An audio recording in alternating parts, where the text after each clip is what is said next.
Welcome to Democracy Now!, democracynow.org, the War and Peace Report. I'm Amy Goodman. In a rare moment of bipartisan unity, House lawmakers have voted to authorize the arming and training of Syrian rebels fighting the Islamic State.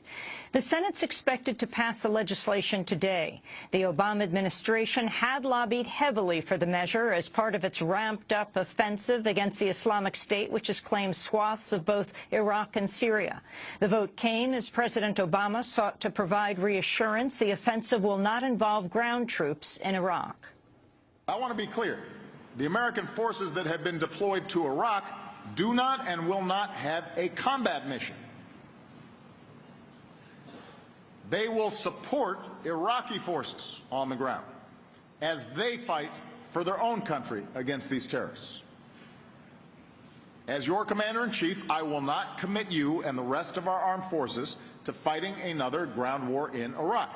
Obama's comments came one day after General Martin Dempsey, chair of the Joint Chiefs of Staff, acknowledged ground troops may be needed in Iraq in the future.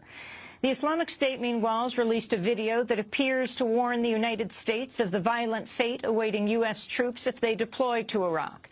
It was released late Tuesday after Dempsey's comments. Secretary of State John Kerry appeared before the Senate Foreign Relations Committee hearing Wednesday to defend the administration's plans against the Islamic State. As he appeared on screen, Kerry was flanked by peace signs held by the group Code Pink.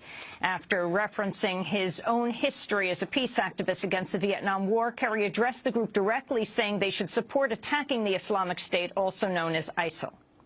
I also know something about Code Pink. Code Pink was started by a woman and women who were opposed to war, but who also thought that the government's job was to take care of people and to give them health care and education and good jobs. And if that's what you believe in, and I believe it is, then you ought to care about fighting ISIL. Because ISIL is killing and raping and mutilating women. The deaths of several children as part of a measles vaccination program in Syria is now being attributed to a mistake, not to the tainting of vaccines as previously thought. A preliminary probe shows medics accidentally administered an anesthetic that has similar packaging to the measles vaccine. While the earlier death toll was higher, it's now being reported 15 children between the ages of 6 and 18 months have died. The Pakistani military says it's launched airstrikes in the Dadakhel region of North Waziristan, killing 40 people and identified as suspected militants. The strikes come as part of a major offensive launched in June, which coincided with the resumption of U.S. drone strikes in the region. In the Pakistani capital of Islamabad, meanwhile, Prime Minister Nawaz Sharif is facing continuing calls for his resignation from protesters led by former cricket star Imran Khan, who's accused Sharif of rigging last year's elections. In Nigeria, gunmen suspected of belonging to the militant group Boko Haram attacked a teacher training college in the city of Kano, killing 15 people. It's at least the second major tragedy in Nigeria in less than a week after a church guest house collapsed in Lagos on Friday, killing at least 70 people. Australian authorities say they've thwarted a plot by supporters of the Islamic State to behead a random person in Sydney. Hundreds of law enforcement officers conducted the largest raids in Australia's history, detaining 15 people. They say the suspects were called to action by an Australian high up in the ranks of Islamic State. In Scotland, voting's underway in an historic referendum to decide whether the country becomes independent or remains part of the United Kingdom. Results are expected early Friday morning. For our debate on Scottish independence from Wednesday's broadcast with British musician Billy Bragg and historian Sam Wetherill, you can go to democracynow.org. In Colombia, Senator and former President Álvaro Uribe faced questioning by lawmakers over his ties to right-wing paramilitaries. Uribe served as president from 2002 to 2010 and was considered among the strongest U.S. allies in Latin America. At one point during Wednesday's debate, Uribe stormed out of the chamber but later returned. Senator Ivan Cepeda outlined the case against Uribe. Álvaro Uribe ha tomado toda clase de decisiones. Alvaro Uribe has taken all types of decisions that in one way or the other have favored people linked to the paramilitary and drug trafficking. He has handed over licenses for hangars, planes, and runways to people linked to drug trafficking. He has legalized security companies linked to or run by paramilitaries. He has defended a referendum that at the time sought to eliminate extraditions for the Medellin cartel and drug trafficking organizations. Texas has executed a woman for the starvation death of a 9-year-old boy in 2004.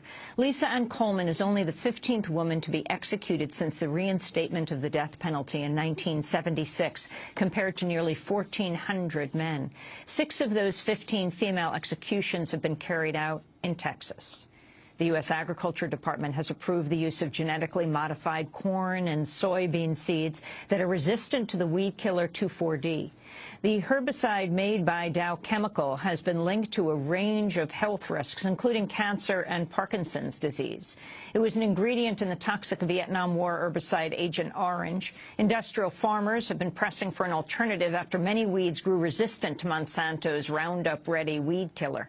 The EPA would still need to approve the newest version of 2,4-D. If it does, the use of herbicide could increase by as much as 600% in the next several years. A top Obama administration official in the Interior Department is leaving her post to head a major environmental organization. Rhea Su will take over as president of the Natural Resources Defense Council, replacing Francis Beinecke. Su had been nominated by Obama to oversee the National Park Service and the Fish and Wildlife Service, but her nomination was stalled after Republicans objected to her past work with foundations that fund environmental causes. Amazon.com founder and Washington Post owner Jeff Bezos has announced a new partnership with Boeing and Lockheed Martin, 2 of the largest weapons contractors in the world. Bezos' private space company, Blue Origin, will partner with United Launch Alliance, a joint venture of the 2 weapons makers, to create rocket engines to launch military satellites. Bezos bought the Washington Post and a number of other publications last year for $250 million, less than 1% of his wealth, which at the time was estimated at $28 billion. Florida State University quarterback and Heisman Trophy winner Jameis Winston has been suspended for half a game for standing on a table and yelling an obscene remark about women. It's Winston's first suspension from the football team. He was allowed to continue playing after being accused of rape in 2012. A New York Times investigation of the case found, quote, there was virtually no investigation at all, either by the police or the university. The Tallahassee police officer who handled the sexual assault case had done private security work for the Seminole Boosters, which is the primary financial backer of sports at Florida State. Winston was later suspended from the baseball team for 3 games when he allegedly stole $32.72 worth of crab legs. A recent report by the office of Missouri Democratic Senator Claire McCaskill found more than 1 in 5 schools give college athletic departments oversight of sexual violence cases that involve student athletes. At the professional level, another National Football League player is facing allegations of domestic violence. Arizona Cardinals running back Jonathan Dwyer was arrested for assault Wednesday for 2 incidents at his home in July. According to TV station Fox 10 in Phoenix, Arizona, the victim contacted police last week after receiving threatening text messages from Dwyer. She told police Dwyer had thrown a shoe at their 18-month-old son and thrown a cell phone from the 2nd floor of their home as she tried to call for help. Among the charges against Dwyer is aggravated assault causing a fracture.